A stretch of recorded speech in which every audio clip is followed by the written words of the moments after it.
ఈరోజు నైట్ 7:00కి జరిగే మ్యాచ్ మామూలు మ్యాచ్ కాదు.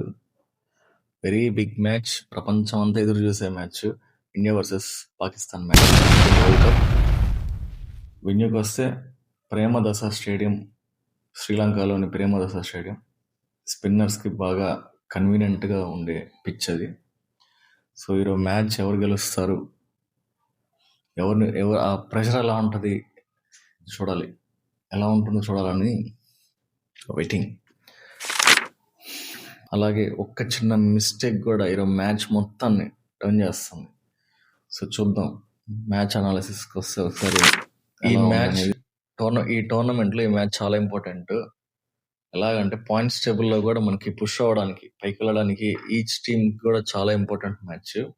సో ఇది ఓన్లీ మ్యాచ్ ఒకటే కాదు, ప్రైడ్కి సంబంధించిన విషయం అండ్ అలా చాలా ముఖ్యమైన మ్యాచ్ కూడా.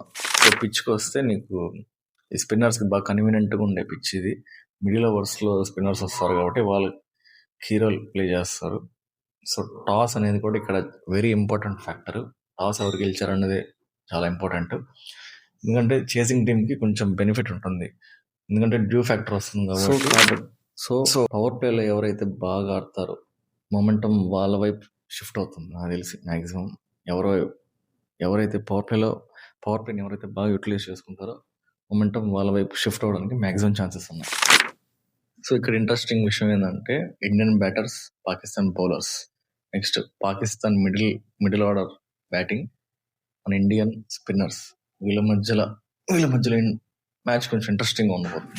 So in case India first batting చేస్తే 170+, 160+, 160 to 170 లేదా 170+ అనేది సేఫ్ స్కోర్.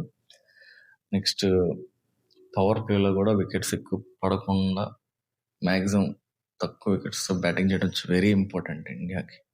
నాకు తెలిసినంత వరకు ఎక్కువ పవర్ ప్లేలోనే, ఎవరైతే పవర్ ప్లేలో ఎక్కువ 2-3 వికెట్స్ పడ్డాయి అంటే మ్యాక్సిమం ఆ టీం ఓడిపోయేదానికి ఛాన్సెస్ ఎక్కువ ఉన్నాయని నా ఒపీనియన్.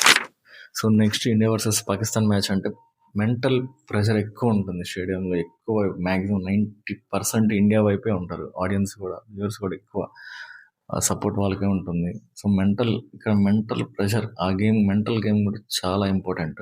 సో దాన్ని ఎలా హ్యాండిల్ చేస్తారో చూడాలి. నాకు తెలిసినంత వరకు ఎక్స్ ప్లేయర్స్ ఇండియా నుంచి స్పిన్నర్సే కావచ్చు. సో ఇండియా టీం నుంచి కీ బ్యాటర్స్ వస్తే Abhishek Sharma opening batsmen, explosive batsmen, బాగా ఆడతాడు అసలు, చాలా hitter. Next Suryakumar Yadav captain innings ఆడొచ్చు.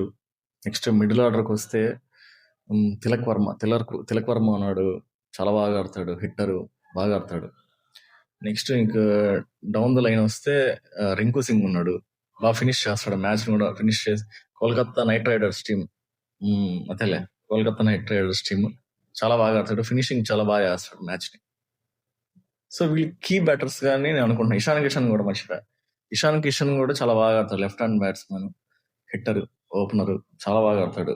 ఇంతకుముందు ముంబై ఇండియన్స్, ఈ మధ్య వేరే టీం, అప్పుడు ముంబై ఇండియన్స్ మళ్ళీ మారేమన్నా Hyderabad, sun risers Hyderabad change అయ్యాడు కదా, తను కూడా చాలా బాగా ఆడతాడు. నాకు తెలిసినందుకు వీళ్ళు కీ బ్యాటర్స్ ఉన్న దాంట్లో ఈ కీ రోల్ ప్లే చేస్తారు నాకు తెలిసి వీళ్ళ వరకు. నెక్స్ట్ ఇండియన్ బౌలర్స్కి వస్తే Jasprit Bumrah first priority, fast bowler. Next Arshdeep Singh left arm pacer, బాగా వేస్తాడు బౌలింగ్. నెక్స్ట్ స్పిన్నర్స్కి వస్తే వరుణ్ చక్రవర్తి, కుల్దీప్ యాదవ్. నెక్స్ట్ వరుణ్ చక్రవర్తి, కుల్దీప్ యాదవ్, ఇంకొక స్పిన్నర్ కాదు, ఇంకొక fast bowler Mohammed Siraj. Yes. Next స్పిన్నర్కి వస్తే ఇంకొక స్పిన్నర్ మర్చిపోయారు, అక్షర్ పటేల్. ఎస్. ముగ్గురు స్పిన్నర్స్ ఉన్నారు. వాళ్ళు ఈరోజు కీ రోల్ ప్లే చేయబోతున్నారు నాకు తెలిసి. ఇది బౌలింగ్ లైనప్ వస్తే నాకు తెలిసి వీళ్ళు కీ రోల్ ప్లే చేస్తారు. స్పిన్నర్స్కి వస్తే అక్షర్ పటేల్, వరుణ్ చక్రవర్తి, నెక్స్ట్ కుల్దీప్ యాదవ్. ఇంకా ఫాస్ట్ బౌలింగ్ వస్తే బుమ్రా ఉన్నాడు, left arm pacer Harshdeep Singh ఉన్నాడు, మొహమ్మద్ సిరాజ్ ఉన్నాడు. నాకు తెలిసి మొహమ్మద్ సిరాజ్ ఆడుతాడో లేదో నాకు మేబీ ఐడియా లేదు, బెంచ్లో కూర్చోబెడతాడేమో. నెక్స్ట్ చూడాలి. పాకిస్తాన్ కూడా మిడిల్ ఆర్డర్ బ్యాటింగ్ బాగుంది, బౌలింగ్ కూడా చాలా బాగుంది. నెక్స్ట్ పాకిస్తాన్ బ్యాటర్స్కి వస్తే first top batsmen Babar Azam, next Fakhar Zaman. చాలా ఎక్స్ప్లోజివ్ బ్యాటింగ్ ఆడతాడు ఫకర్ జమాన్, చాలా బాగా ఆడతాడు. త్వరగా వికెట్ పడిపోతే చాలా మంచిది మనకే. నెక్స్ట్ మిడిల్ ఆర్డర్లో నీకు Salman Agha captain, allrounder. Next Shadab Khan, Faheem Ashraf ఉన్నాడో లేదు నాకు ఐడియా లేదు, ఆల్రౌండర్. వీళ్ళు చాలా బాగా ఆడతారు. బ్యాటింగ్కి వస్తే వీళ్ళు కీ రోల్ ప్లే చేస్తారు ఈరోజు. నెక్స్ట్ పాకిస్తాన్ బౌలింగ్కి వస్తే ఫస్ట్ మన టాప్ బౌలర్ ఎవరు, Shaheen Afridi top bowler. Next ఆల్రౌండర్స్లో మహమ్మద్ నవాజ్, షాదాబ్ ఖాను, ఉస్మాన్ అమీర్, ఉస్మాన్ అమీర్ ఎవరో ఉన్నాడు, అబ్దుల్ అహ్మద్. వీళ్ళు కొంతమంది ప్లేయర్స్, వీళ్ళ వరకు కొంచెం కీ ప్లేయర్స్ వీళ్ళు. బౌలింగ్ సైడ్ వస్తే పాకిస్తాన్ నుంచి. నెక్స్ట్ పాకిస్తాన్ కూడా మిడిల్ ఆర్డర్ బ్యాటింగ్ బాగుంది, బౌలింగ్ కూడా చాలా బాగుంది. తీసేయాల్సినంత టీం అయితే కాదు, పాకిస్తాన్ కూడా స్ట్రాంగ్ టీమే.